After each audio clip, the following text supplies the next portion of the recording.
It's always funny when we hit record. I feel like everyone starts with a smile.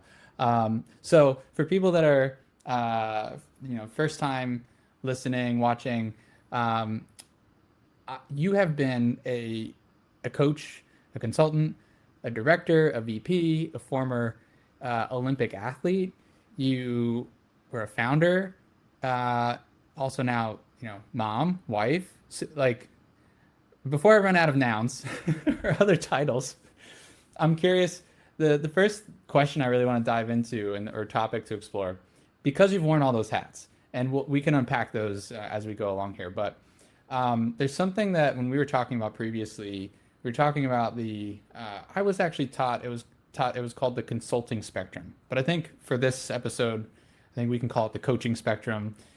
Listeners will find out kind of why in a second. So I kind of wanted to start by just naming that real quick, um, and then really getting your thoughts on it.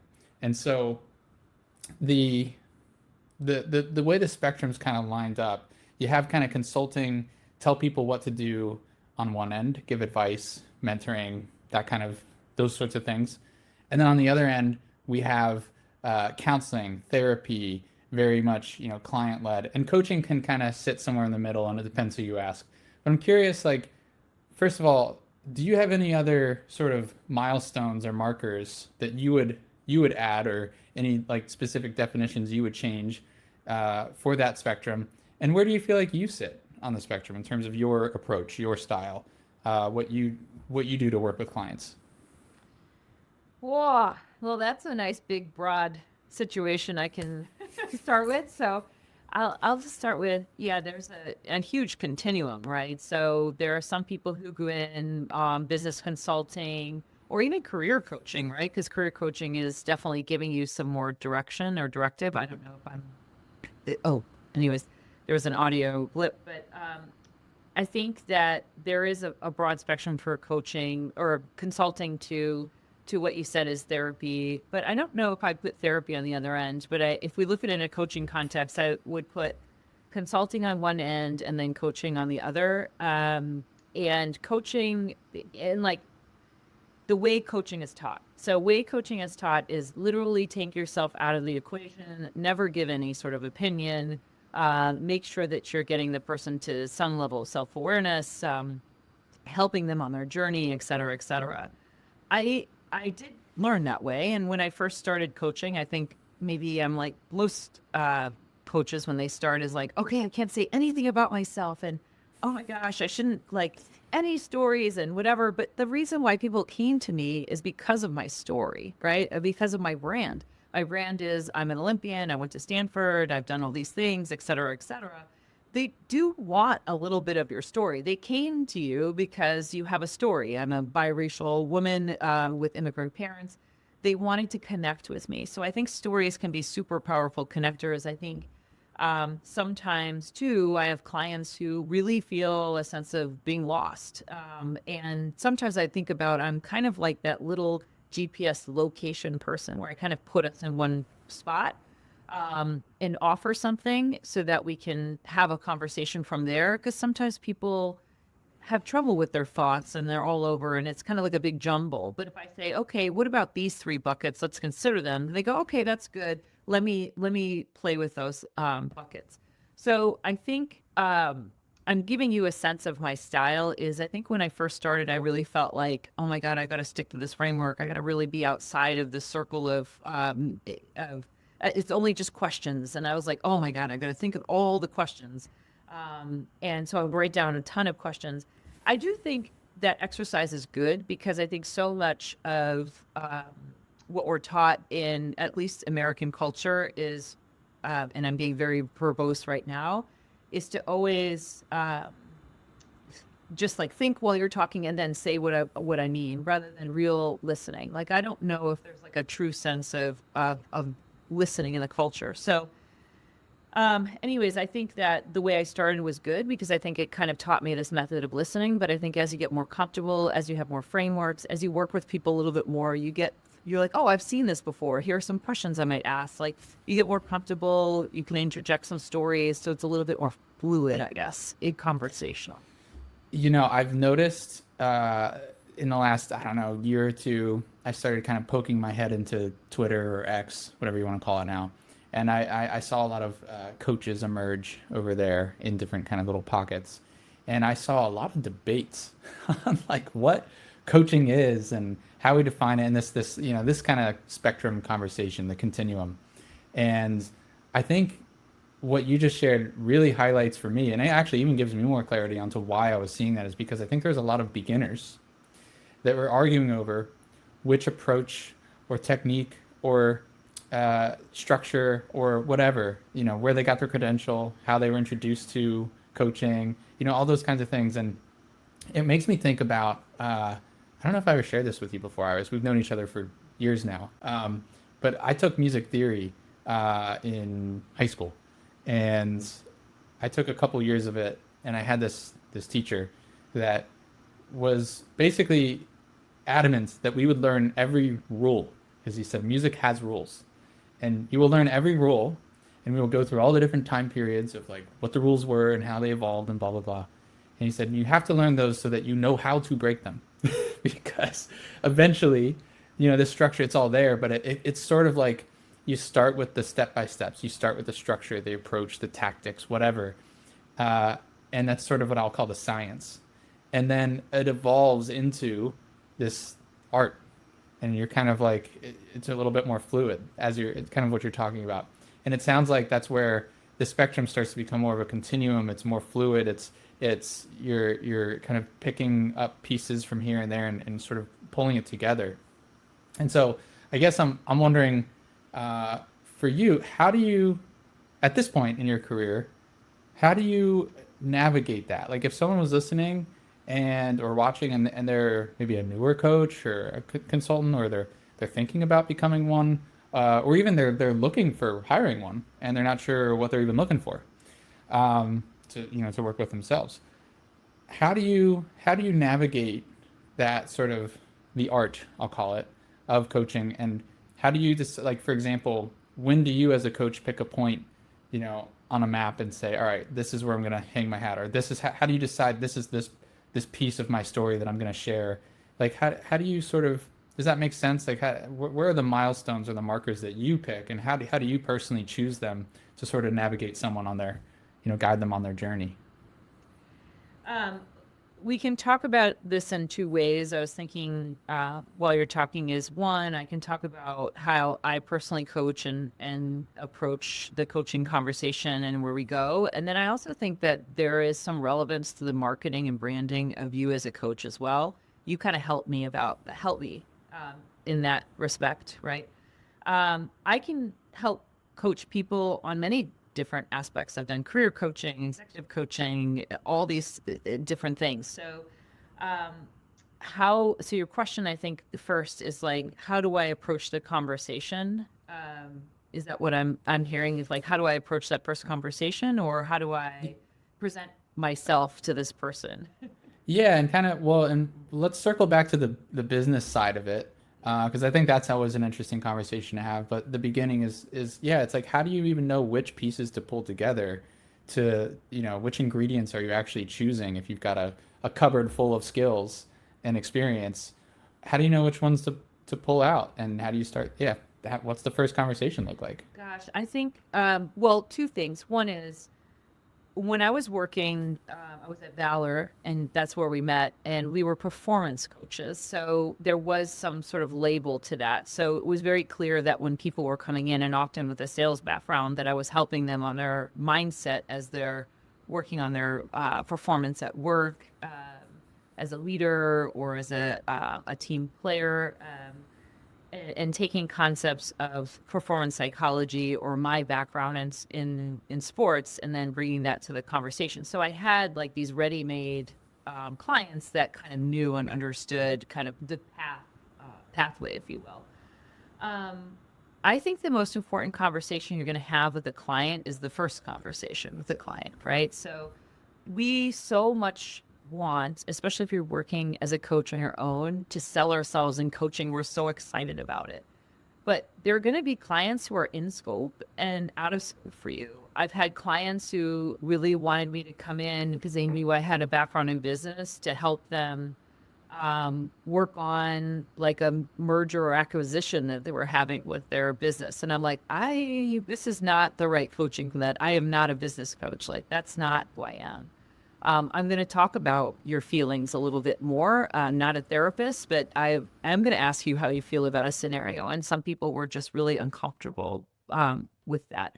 So that really, that scoping conversation you have with your client in the beginning really sets the tone and expectations for both you and their client. So I think that beginning conversation, oftentimes it's a free conversation, it's a coffee chat. Hey, this is how I approach coaching. We're going to have 10 sessions or we're going to have 8 sessions. Some of my clients, they talk about this, or I've helped them with a career transition, or I've helped them move up in an organization. I've helped them deal with difficult environments. I've helped them develop a better rest and recovery routine. And so I think kind of it's helping them understand what you're capable of doing, but also getting a lot of questions in to ask them, like, what is your goal with coaching? What do you want to accomplish in this time? What's important to you? Where do you want to go on this journey? And a lot of times, I would say like 7 out of 10 times people will say, I want to do this, but then you do that work with them and they find a whole other bunch of stuff. And that's where your flexibility comes in, is that you can go down that route and do a whole bunch of stuff and then come back to the journey that they really wanted to. Or they find like, oh, this is only surface level what I'm asking for, and now there's something a little bit more I think I want to dive into. So I think that initial conversation you're going to have with people, and one of the biggest things I had to learn as a coach is to be really honest with myself. I want to help people. I really want to be that person to help people. Like, I really love helping people. It's so satisfying. But I had to be okay with saying, you know what? I've said this to clients, like, I don't know if this is going to work. I don't know if I'm the right person. And sometimes I would give them a couple of other recommendations. And I said, and it wasn't I'm not confident in myself. I was like, maybe they might work better with Riley. Let me give them his contact, because if they click with him a little bit more and his background and what he can do, that might be a better fit. I didn't want to say to them, like, I'm the best fit for everything. I don't think so. And I'm glad there's other coaches out there that can flex a little bit more, because, and I'm going to say this one other thing, in fencing, it's a combat sport, and who your coach is very important, and you have to be able to click with them. And even when I started my fencing club with my sister, we never had a problem if someone wanted to switch coaches. You really need to have a good relationship with this person, and it may not be fit. And the thing is, I have that same scoping conversation. I have it a couple of times in, or I have it a year in, or however long, because there may be a point you're not the right fit. So I think as a coach, you really need to take the ego out of it. There's so many good things you said there. And the ego one is a huge one. But I also heard you say, kind of the value, I guess, in niching, if I had to put it into one word, is really that's helping to determine the scope that you're offering, which helps you stay focused. It helps increase your confidence. And it's a really natural segue into kind of the business side of the question, as well as you also mentioned probably what we would say is like giving someone or selling someone what they want, but then giving them what they need. And that's sort of that balance of like, someone comes in saying they want to move from A to B, and then you discover there's all these other things that pop up, and how much can you flex? And that circles back to the niching question. But if it's okay with you, I kind of want to put a pin in the business thing for a second, and actually circle back to that, because you mentioned earlier that, the truth is, the reality is people come to hear your story, or they come to, like, people want to see, there's that vulnerability piece, or authenticity is just always, I think it's always important, but especially in the world of like coaches and coaching and consulting, you're working with people. So can we actually circle back to unpack? I think I said maybe like 8 words about you and your story, but can you maybe give a few more, or another 60 seconds to kind of unpack like maybe some of the highlights of just who you are, but also your journey and your story? Yeah, so I think one of the major identities that people really come to me for is that I was an Olympic fencer. So I have a very outward display of success, right? So people are like, they look at me and I went to Stanford. I have the check marks of what someone might be if they were very successful. The And I have resume, the the LinkedIn experience, works at Deloitte, all the yeah, yeah, I have yes. all the check marks. So it's obvious that, people come to me, they want to know what it takes to be successful, or they trust or they feel like I'm credible because I've been successful. The What makes me a really good coach are my experiences, my experience as an athlete. And it's not just the winning experience that actually makes me a good coach. It's all the times that were really awful that right? Like all this time I had to like kind of figure stuff out. I really had a really tough relationship with the Olympic Games. And I do want to say, like, it was really hard for me to, um, and it's hard for people to hear, is that my relations with the Olympics was bad enough that I didn't even want to use it in my marketing. I didn't want people to identify me as an Olympian. But I realized because I didn't want them to put me in a box. I had a really tough relationship with it. Um, and so that was really hard for me. I had to come to some sort of like good terms with that in order to even utilize it. We've kind of talked about that a little bit. But people do come to me because they see me as someone who is successful. But what they don't realize is since I've been like out all these like sort of externally socially validated successes is actually when I felt really successful when I wasn't doing any of those things. When I was raising my kids, when I was coaching fencing, when I was kind of like our club was really struggling. All those struggle points actually are the ones that make me a really good coach, that help me have more empathy, that help me understand more, that really made me dig a little bit deeper, that really helps my clients. But what they come to me for is this outward success point, which makes sense. I mean, I have the discipline, I have all those things, and yes, I've done all that, so I've had that experience. So that is why people come to me because of the credentials. And to be honest with you, it is nice that I have an ICF. I do have a credential. So I think that kind of helps with the credibility as well. Of like, it's not so much the credential, it's more that I'm taking myself seriously enough and I'm taking the craft of coaching seriously enough that I'll go the extra step to do this certification. So I think that's important too. Yeah, to keep your skills sharp, your tools sharpened or toolbox full or up to date.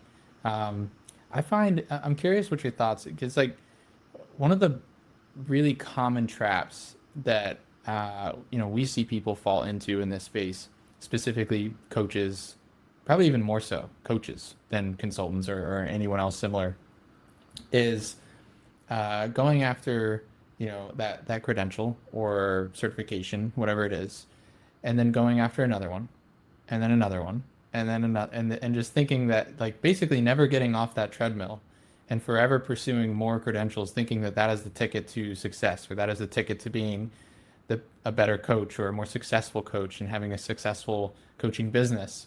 And I'm curious, like, does have you seen that before? Have you experienced that before? Because I think there's a nuance here between like having a base level of confidence or competency, some skills or experience, versus never actually stepping into the arena. I'll put it that way, and just always saying, I'm not ready yet. I'm not ready yet. I'm not ready yet." Does that how does that land for you? Have you seen that? Yeah, I'm gonna speak about one side of the spectrum of the credentialing piece of it. I do think it does lend some credibility. I also think it lends a really nice network because when you're coaching, you're often alone. So I think having a nice group of people to talk to is really important. I do also think that coaching, anyone can hang a shingle to say that I'm a coach. And I think it's really important to get the skill sets so that you can do good and not damage. Because I think sometimes we can play a therapist. And I think that there's a code of ethics that are really important for all of us to learn. And I think that experience, you cannot bypass the experience, or you cannot switch the experience. I've coached a ton as a fencing coach, but I needed those hours are important. Getting those hours on your belt. So I do want to say that there is a wild west in coaching. Anyone can hang a shingle. But I do think that you need to have some integrity and make sure that you do what you need and due diligence to make sure that you're practicing with integrity and ethics. Now, on the other side of it too is, as an athlete, I will say it is very, very hard. It is harder to believe in yourself than it is to be negative of yourself. So it is much easier to say, I am going to get another credential, or if I get another credential, then I will do X. And I've felt that. Like, I have gone through imposter syndrome work with Dr. Lisa Orby Austin and her husband, Richard Orby Austin. Highly recommend their books. And I've definitely felt like not good enough, so I need a PhD. It would always start like, I need a credential, then I need a next credential, then I need this thing, then I need that thing. I think at the point where you look and you go, I have to look at myself and say that I'm good enough is really freaking scary. To bet on yourself is very hard. And not only that, it's actually a skill set because that we don't learn. And I'm going to go as far as like women who are cisgender women are often taught not to look at themselves, don't have a big ego, don't say that you're good enough. You always need to be humble. And also I have that in my culture. My mother's culture is Chinese. You never talk about yourself or what you can do. So the skill set of believing in yourself is something that doesn't just fall off a tree. You actually have to work on it. You have to have these conversations with yourself to say, do I really need this? Is this me trying not to bet on myself? Because if I bet on myself and this is it,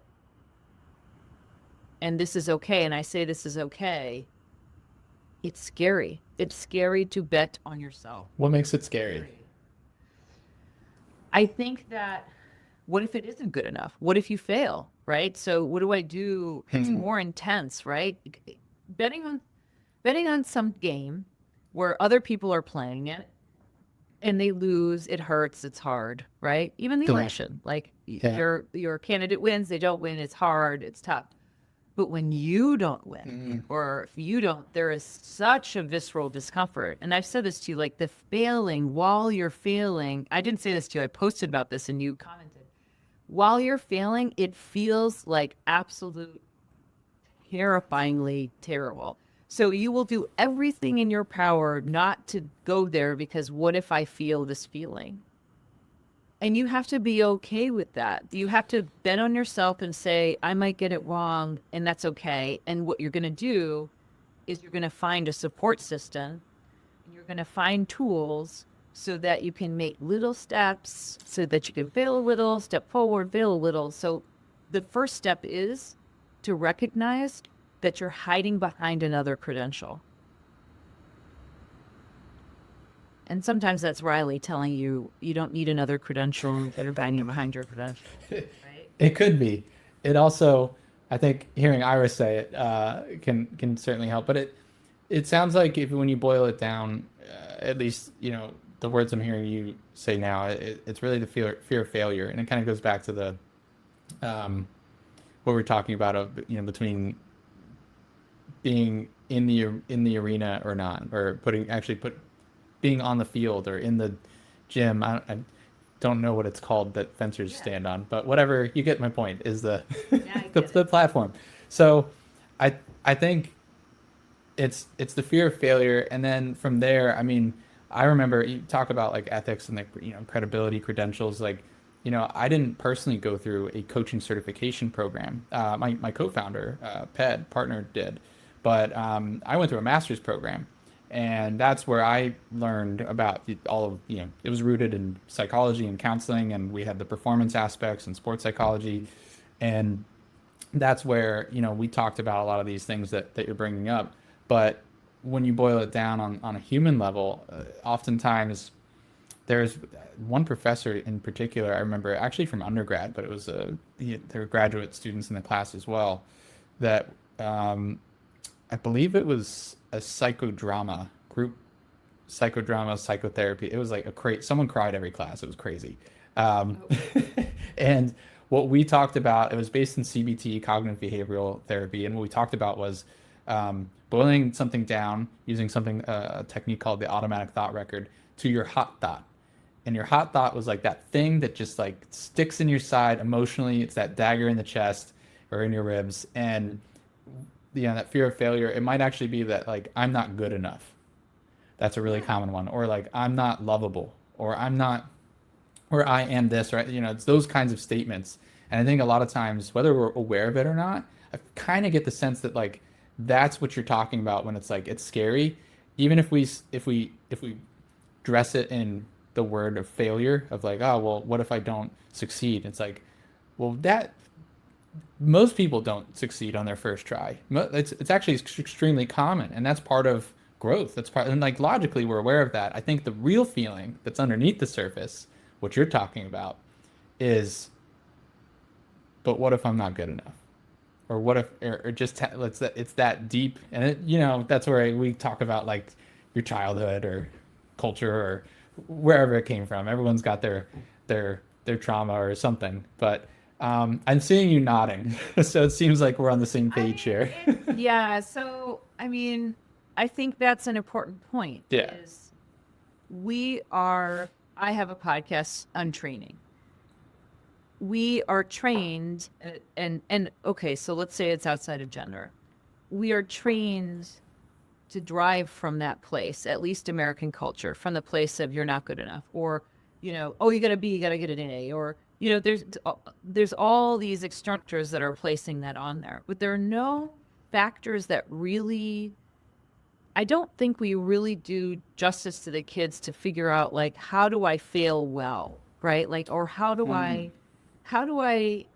does someone grow up with a better internal dialogue to tell themselves, okay, well, I might not be good enough right now, but maybe I could be good enough along the way. Or if I did a little bit more work on this, maybe I could get better. Like I meet so many high performers, and maybe my bias lens is I work with high performers, and so many of them drive from that place, or they've been driven by that place.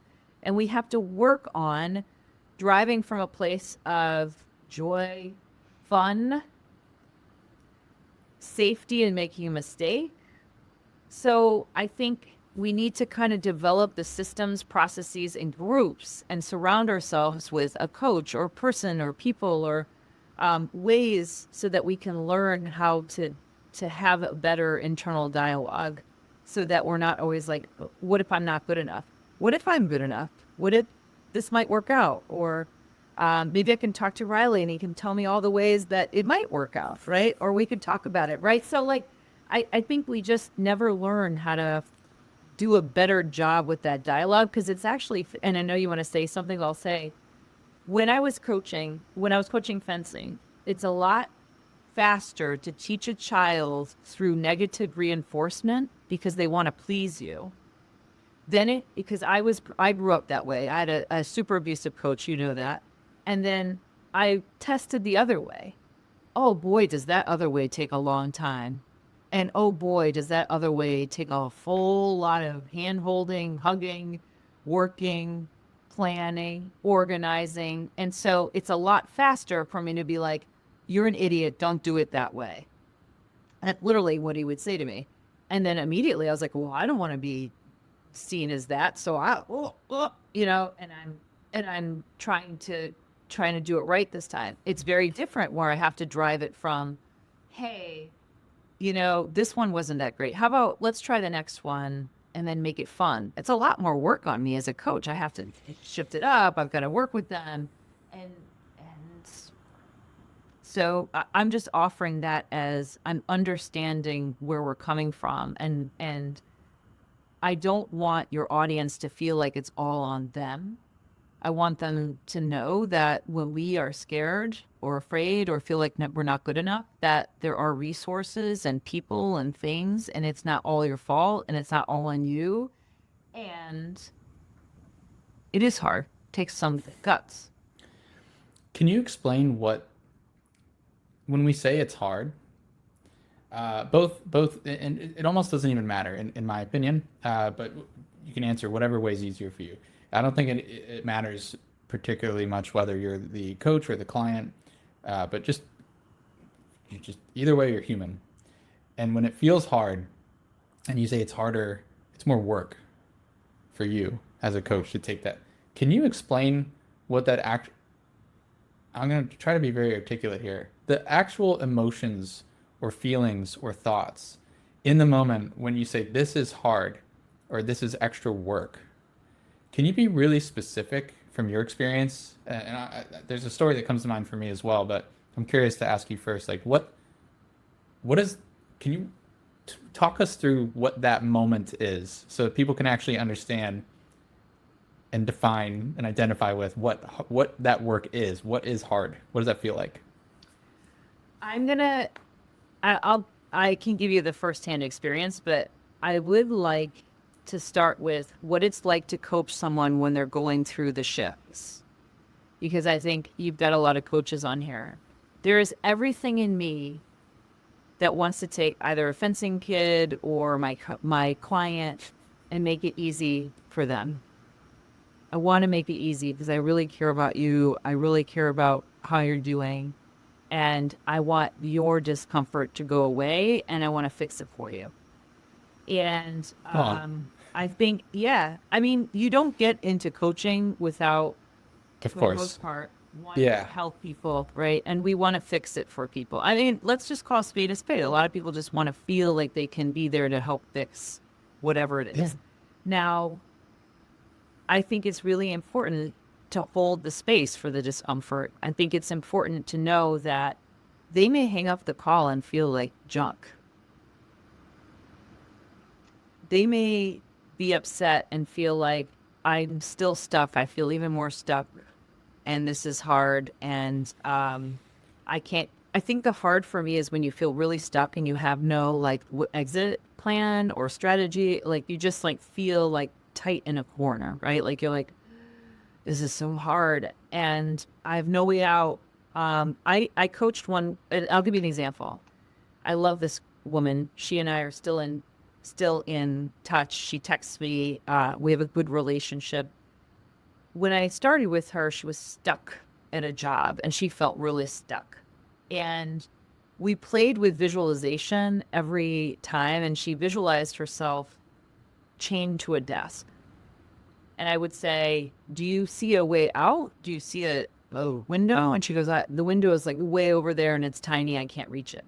And there were, I mean, we coached for a year before she could feel, and it was like the same hard conversation each time, but it got a little bit different every time. So for me as a coach, I had to be with her, try not to spin her in the same way, offer something, a little bit of something, kind of help her shift just a tiny bit perspective, just make a little bit, even if we move 0.5%, 1% in a direction. She didn't have to see it from my perspective. I just kept asking her questions. And then if she gave me the same answers, I would try. I was like, oh, like a pulley. It was like, let me ask something else. Let me shift direction. You know, like there was a lot. I had to work in my head of like, how do I ask this differently? How do I do this? How do I not insert myself? How do I tell her, leave this freaking job? It's so awful. Like, open the window, smash it open, let's go.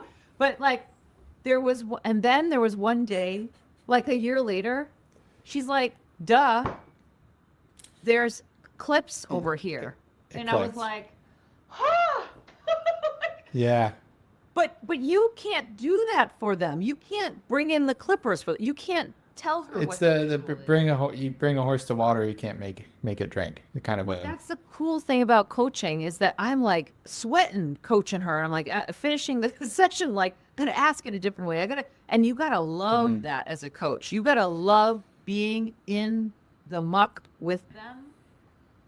And that's what I mean by hard is like the hard is when you feel like you're stuck and you just feel like, am I gonna be here forever? Yeah, it's we had a client, as you know, we have a program for coaches and consultants more about the business side, and I said we'd circle back to that conversation because obviously I'm biased, but I find it very interesting. But I remember we had a client that brought up, we labeled it Everest syndrome. And we're now actually incorporating this analogy into our content as we update the program. But the idea is, it feels like, it's just like we talked about earlier. You sell someone something that they want, but you, as a coach, it is your responsibility then to give them what they need. And if you are putting together like an information course on, I don't know, like an ebook or a video, whatever, then it might not be your responsibility. It's like, here's the information, that's it. Like you're in the clear. But if your job is to get to someone from point A to point B, and there's a transformation or a journey or a mindset shift, or it depends on what the thing is that you're coaching or you're helping them with, now you have a little bit more responsibility.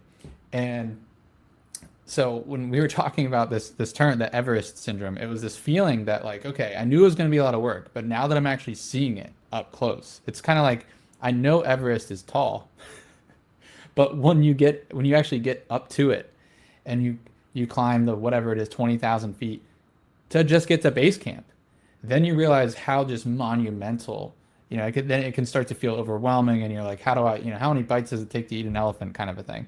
And it's just like, I'm drowning, and I can't see the light at the end of the tunnel, and you can't see the top. There's just clouds. And so I think part of that, from my perspective and my experience, we talk about managing expectations and making sure that those are aligned with, actions and your perspective and values, for sure, all of that. But at the same time, I think it's also, as you're talking about, like that hard feeling, sometimes it's like sitting through it with them. And 100%. I mean, I've had the same clients. I've even had, I'll share this, and if this person will know the story if he's listening. But I had a client a while back, I'll just say, who had joined an earlier version of my program, and we had a really candid conversation. We were talking about, basically, what it felt like from my perspective was just a ton of finger pointing and disappointment. And I was heartbroken because I was emotionally invested in this person's success. There's, obviously financial investment as well.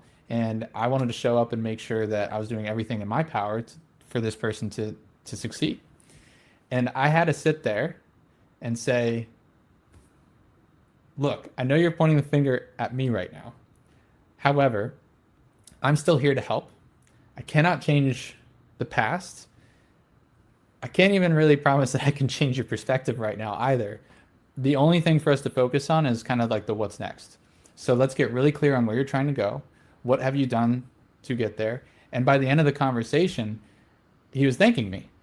And I don't say that in any way to toot my own horn at all. It's more just about the fact that it's that feeling. I mean, it was just like all systems go when, and especially if you're there to help someone and they're attacking you, it can be a really difficult, it's like, hey, hold on here. How's this conversation going to go? So I totally resonate with that.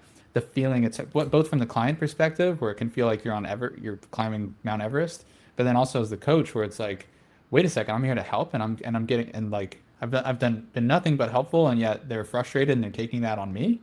What's up with that? And it's still your job to guide them, and you still have to show up and do your best. And if you truly care, and I think that's where you brought up ego before, you have to be able to check that at the door. And I've seen other coaches who don't always do that, and you can kind of squash someone else's ego if yours is big enough. And I think that's where maybe that pulls the conversation in a different direction, which I don't know if we have time for necessarily, but Yeah, go no. ahead. Yeah. No, I think you're right, to bring that up, because I think, and globally, we all need to be okay with that discomfort. We need to have the ability to have civil, honest conversation. And that's what I liked about coaching is it's not me sitting in this hierarchical seat. We're working together. And if my way of working, your way of working isn't gelling, we have to have that conversation. And you have to be able to say what's frustrating you. And humans are immensely complex organisms. And so people are going to show up how they show up. there are going to be people who are just straight up rude, and that's okay. And then please don't take that abuse from people if people are straight up rude, and that's really hard. So please don't take that. But I do think that there is something to your superpower of empathy and listening to be like, I got you. I hear what you're saying. Can you explain why you're frustrated? And sometimes people just need to be able, and that's what I thought coaching was sometimes was like 25% of the time was like they just needed to take everything that they were feeling inside and be able to tell someone so that you could witness that I feel this way. And you don't have to validate it. You can say, I'm not discounting how you feel. I see what you're going through, and how are we going to work through it? So I think coaching gives you this really nice way in which to have these wonderful honest conversations, and you as a coach need to learn how to have that because people might be disagreeing or upset or not happy. And I loved how you handled that, and in such a good way. And I think it's the same for like managers. I think it's the same for parents. I think these types of skill sets that you learn as a coach can be so transferable in many ways. But I would say even globally, we as a country need to have those conversations. It would be great if we could, right? Yeah, it's not even necessarily agreeing to disagree, but it's kind of just. I think of actually the first guest we had on this podcast was one of my very first clients, and he taught me years ago that most people just want to be seen, heard, and loved. That was his sort of his phrase that stuck in my head. And I kind of that's what comes to mind hearing you say that. And also, it's like, we're walking on this path together. It's a partnership. It's not a and maybe I've walked on this path 10 times before, and so I do know the way, but that doesn't mean that it is the only way or the right. And sometimes, you go through a journey and you don't get to point B, and I still think that can be a win. I mean, I've met with people that they want to build a coaching business, they want to change their career, whatever the thing is, and then as we get into it, they're like, maybe I don't, and that's also okay. It's that to me that's new information that you didn't have before, and I've been on calls where people wanted to work with us, and I was like, I think you maybe should reconsider some things before we really go down that path. But putting that aside, I wonder if I'm conscious of time. I really want to kind of finish off with this sort of the business conversation, and obviously as much as you want to share here, but the thing that came to mind in terms of when we're talking about making these transitions and change happens in kind of baby steps, I think is something along those lines is what you said before. And we talk about the transition from whether it's moving from employee to entrepreneur, or contractor to entrepreneur, or part-timer to founder, or free, like any of those kinds of areas, I think is where a lot of people, who are considering maybe a career change or building a business, or just this space. I think there's a lot of people listening and watching. You said something before we hit record. I hope you don't mind me sharing. It was talking about your podcast, which I would love for people to go check out, because you and Whitney are phenomenal, just incredible human beings, period. But then the fact that you have a podcast together just makes it next level. And you kind of talked about a perspective shift on the work that it takes to build a podcast, to produce it, kind of the why behind it. And I kind of wonder if that, and again, you share whatever comes to mind for you, but that's what sort of comes to mind for me when I think about this transition into, building something, or building a business, or having a career pivot or change. And I think you had one in the last year, if I'm not mistaken. It's somewhere around that time frame, moving to Deloitte. So I wonder if you can kind of talk through your experience there around like what it takes to build a business and the podcast and Yeah. a full-time job on that, like that sort of juggling act and transition for you, at least personally. Yeah. It's not. I just want to start with none of that is easy, right? So there's a lot of points of like, oh my God, this is awful. And so I think we're speaking in retrospect. I'm in it's a nice day. I'm talking and it seems very calm, but there's a lot. I am highly anxious. Things are kind of nuts sometimes. So I just want to normalize that. I may be talking about it, but I don't have all the answers. I think some of the things we did kind of talk about was, well, one thing we've talked about is transition just isn't easy. So I think the mindset, there are two things that I would say as you're in transition is one, um, is you want to go into it knowing that things are just going to be in testing phase. And we did the podcast. It's been 3 years.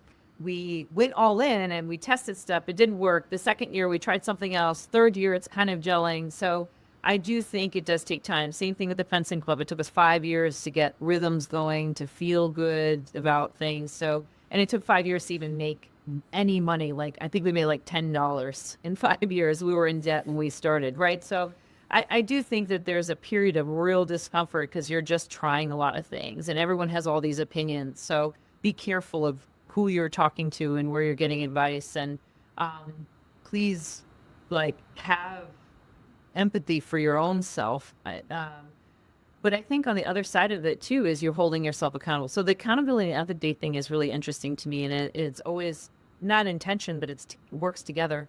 The only reason we are able to try and play is because we're very disciplined. Whitney and I put everything into it. Like the first year we went into it, like we know what we're doing. We're going to put this together, that together, get these guests and do these things and put a lot into it. So I think it's, I told this person the other day, is high performance is about holding strong, but also holding loose. It's like, I have to come up with a better way of doing it. It's like, you want to be strong in the belief in yourself. You want to be strong in your processes, try it out, really puts things into it, but then also hold it loose, knowing if it kind of falls apart a little bit, okay, then let's rework it. Because you can't go in half-ass. Like, I really, like, we couldn't make it work. I couldn't make the fencing club work if I didn't go in full. Even if I was going to fail, even if I was going to run into some trouble. So I think it's like you want to be strong in it, but also hold things loosely. And I don't know if that's useful for It sounds like you're saying disciplined and or committed, but then also still open-minded. Okay, so committed. Great words. Committed, but open-minded. Yeah. Or strong and loose, either or. It's like we used to, Yeah. the fencing thing, like in fencing, Okay. as a combat sport, you have to sit strong and grounded in your lower body, but your upper body was very loose and calm, and so you need Yeah. both tensions to be able to perform. And it's the same for every single thing I've done in my life. In order to make it go well, is you need both. And sometimes the pendulum is gonna swing. You might hold too hard on something, and maybe you might not take yourself seriously enough, or whatever. So, or whatever. So, anyways, I think those two things have to be true when you're working. And I say this 100 times on the Untrained podcast. You really need good people around you, because I think I'm speaking from a high performance aspect. You have trouble when you're high performing, there's trouble with vulnerability, there's trouble letting people in. But I think when I work with athletes, they have trouble letting people in, letting people help them. Everything has to be on their own. I think there is a real community aspect when you're starting to coach, when you're starting to transition into things, when you're really starting some things, you really need good people around you. Well, yeah, it's the athlete language that's coming out, the strong, and that makes so much sense. It makes me think of something you're familiar with, which is flow.